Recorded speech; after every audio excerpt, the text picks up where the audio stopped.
নমস্কাৰ সকলোকে লাৰ্ণিং কিউবলৈ স্বাগতম জনাইছো। আজি আমাৰ আলোচনাৰ টপিক হৈছে 2026 বৰ্ষত অনুষ্ঠিত হ'বলগীয়া বিএড এন্ট্ৰেন্সৰ বিষয়ে।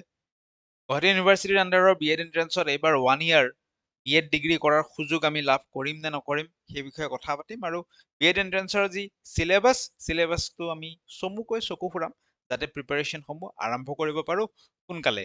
কাৰণ আজিকালি বিএডত কম্পিটিশ্যন যোৱা বছৰো আমি দেখিবলৈ পাইছো যথেষ্ট বাঢ়িছে।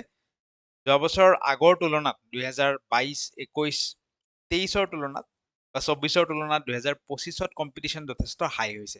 26তো সেই ধৰণে কম্পিটিশ্যন হাই থাকিব, গতিকে প্ৰিপাৰেশ্যন আপোনালোকে সোনকালে আৰম্ভ কৰক। এতিয়া বহুতে হয়তো ভিডিঅ'টো এই কাৰণে ক্লিক কৰিছে যে 1 ইয়াৰ বিএড এইবাৰ হ'বনে নহ'ব। যিসকলৰ মাষ্টাৰ্ছ আছে বা 4 ইয়াৰ গ্ৰেজুৱেশ্যন যিসকলে ভাবি থৈছে তেওঁলোকে 1 ইয়াৰ বিএডৰ সুযোগ পাবনে নাপাব। চাওক, 1 ইয়াৰ বিএডৰ কোনো ধৰণৰ আপডেট একদম যদি কলেজসমূহলৈকে আপডেট অহাৰ কথা কওঁ বা ইউনিভাৰ্চিটিসমূহলৈকে কোনো ধৰণৰ আপডেট অহা নাই বা চিলেবাছ প্ৰিপাৰেশ্যনৰ কামো ইউনিভাৰ্চিটিসমূহত হোৱা নাই। গতিকে 2026 বৰ্ষত কিন্তু এই সম্ভাৱনা 1 ইয়াৰ বিএড হোৱাৰ সম্ভাৱনা যথেষ্ট কম আছে। আৰু কিবা কাৰণত যদি লাষ্টৰ ফালে জুন মানত কিবা আপডেট আহেও আমি দেখিবলৈ পাম যে চিটৰ সংখ্যা যথেষ্ট কম থাকিব, কাৰণ সেই ৰিলেটেড কলেজসমূহে এতিয়াও কোনো ধৰণৰ ইনফ্ৰাষ্ট্ৰাকচাৰ ৰেডি কৰা নাই। গতিকে 2 ইয়াৰ বিএড কণ্টিনিউ হৈ থাকিব। মেক্সিমাম মানুহ 2 ইয়াৰ বিএড কৰিব লাগিব এই বছৰ। 1 ইয়াৰ বিএড অহাৰ সম্ভাৱনা ক্ষীণ আৰু কিবা কাৰণত আহিলেও চিট বহুত কম থাকিব। গতিকে 2 ইয়াৰ বিএডৰ আপোনালোকে ৰৈ নাথাকি 2 ইয়াৰ বিএডৰে প্ৰিপাৰেশ্যন আৰম্ভ কৰক। সেই বিষয়ে আমি কথা পাতো। কেনেকৈ 2 ইয়াৰ বিএড প্ৰিপাৰেশ্যন আপোনালোকে আৰম্ভ কৰিব। প্ৰথম কথা হৈছে চিলেবাছখন জানিব লাগিব আপোনালোকে। চিলেবাছখন স্ক্ৰীণত দেখিবলৈ পাইছে। চ' 5টা ঠিক আছে, 5টা ছেকশ্যন এৰ পৰা ই লৈকে 5টা ছেকশ্যনত প্ৰশ্নসমূহ আহে। একেবাৰে যদি আমি চাই যাওঁ, প্ৰথম ছেকশ্যনত আমাৰ ইংলিছ থাকিব, জিকে থাকিব, ৰিজনিং আৰু মেথছৰ সৰু সৰু প্ৰশ্ন থাকিব। লগতে এই ছেকশ্যনটো আটাইতকৈ গুৰুত্বপূৰ্ণ। ইয়াত কাৰেণ্ট ইণ্ডিয়ান এডুকেশ্যন ৰিলেটেড যিসমূহ পলিচিজ আছে, গভমেণ্টৰ মিছন আছে, সেইসমূহৰ ওপৰত প্ৰশ্ন। আৰু লগতে যোৱা বছৰ 2025ত নতুনকৈ এটা ছেকশ্যন এড হৈছে, that is teaching aptitude and ethics. ঠিক আছে, চ' মাৰ্কছ দেখিবলৈ পাইছে। প্ৰতিটো প্ৰশ্নৰ কাৰণে আপোনালোকৰ 4 নম্বৰকৈ থাকে আৰু ভুল উত্তৰৰ কাৰণে -1 এটা কটা যায়। প্ৰিপাৰেশ্যন কেনেকৈ আৰম্ভ কৰিব মই চমুকৈ কৈ দিম। তাৰ উপৰিও যদি আপোনালোকে ডিটেইল চিলেবাছৰ ওপৰত ডিটেইল ভিডিঅ' এটা লাগে, পইণ্ট ৱাইজ কি ধৰণে প্ৰিপাৰেশ্যন কৰিব জনাব কমেণ্ট ছেকশ্যনত, তাৰ ওপৰতো আমি ভিডিঅ' আনিম।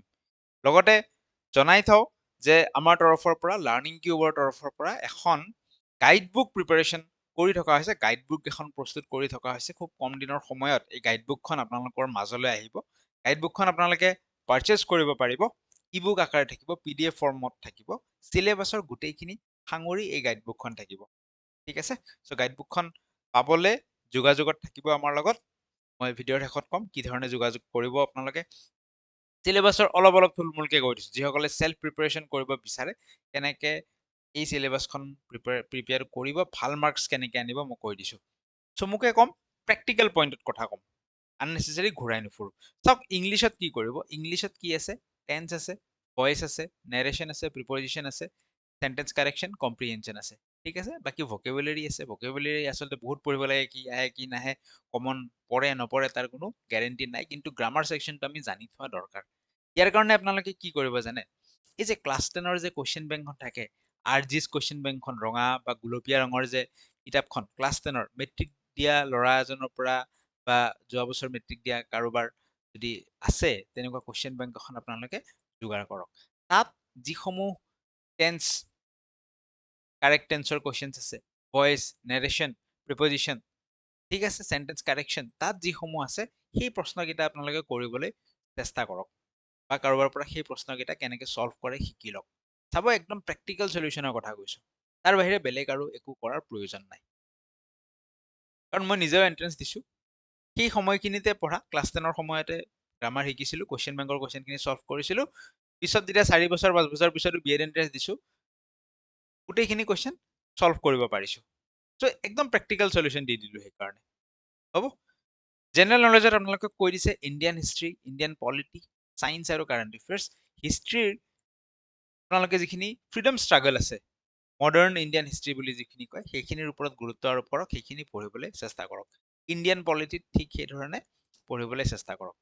ৰিজনিং আৰু মেথছৰ টপিকসমূহ উলিয়াই লওক। মেথছত বচা 8ৰ পৰা 10টা টপিক উলিয়াই লওক, ৰিজনিঙত 8টা 10টামান টপিক উলিয়াই লওক। এই টপিক কেইটাৰ ওপৰত কুৱেশ্যন প্ৰেক্টিচ কৰক।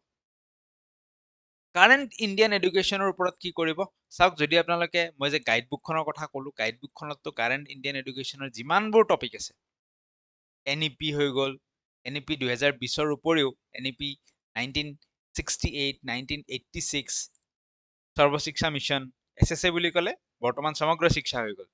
আগত সৰ্বশিক্ষা মিছন আছিল, RMSA আছিল, ৰুচা আছিল, তাৰ লগতে নতুন নতুন যিসমূহ আছে, উল্লাস স্কিম আছে, PM উষা আছে, ঠিক আছে, নিপুণ ভাৰত, FLN কি হয়, এই আটাইবোৰ গাইড বুকত থাকিবই। আৰু গাইড বুকত থকাৰ উপৰিও যদি ডিটেইল ভিডিঅ' লাগে মই টপিকসমূহ আপোনালোকক কৈ দিম, সেই টপিকসমূহ এটা এটাকৈ নেটত বা ইউটিউবত চাৰ্চ কৰি কৰি আপোনালোকে পঢ়িব লাগিব। ঠিক সেইদৰে এথিক্স এণ্ড টিচিং এপ্টিটিউডৰ ওপৰত জেনেৰেলি অকণমান আণ্ডাৰষ্টেণ্ডিং থাকিলে এই প্ৰশ্নসমূহ কৰিব পাৰে। লগতে গাইড বুকতো আপোনালোকে এইখিনিৰ ওপৰত পাই যাব, যথেষ্টখিনি কণ্টেণ্ট প্লাছ MCQ প্ৰেক্টিচ পাব। বৰ্তমান কি কৰিব, যদি এই দুটা ভিডিঅ' চাৰ্চ কৰিলে পাই যাব আমাৰ চেনেলত। 7 মাহ আগত যোৱা বছৰ যেতিয়া এন্ট্ৰেন্স এক্সাম হৈছিল তেতিয়া এই দুটা ভিডিঅ' মই বনাইছিলোঁ। এটা টপ 100 MCQ কাৰেণ্ট ইণ্ডিয়ান এডুকেশ্যনৰ ওপৰত 1 ঘণ্টা 27 মিনিটৰ, আৰু এটা NEP 2020ৰ ওপৰত 41 মিনিটৰ। যদি এই দুটা ভিডিঅ' আপোনালোকে যোৱা বছৰ চোৱা নাই, এবাৰ এই দুটা ভিডিঅ' চাই দিয়ক। এতিয়াৰ পৰা প্ৰিপাৰেশ্যন আৰম্ভ কৰক। এই দুটা ভিডিঅ' চোৱাৰ পৰাই প্ৰিপাৰেশ্যনটো আৰম্ভ কৰক। বেলেগতকৈ দুখোজ আগুৱাই থাকিব, কাৰণ কণ্টেণ্টখিনি ছেইম আছে। NEPৰ কণ্টেণ্টখিনিতো আৰু চেঞ্জ হৈ নাযায়, 2-এটা বস্তুহে এড হ'ব তাত, 2-এটা নতুন স্কিম এড হ'ব।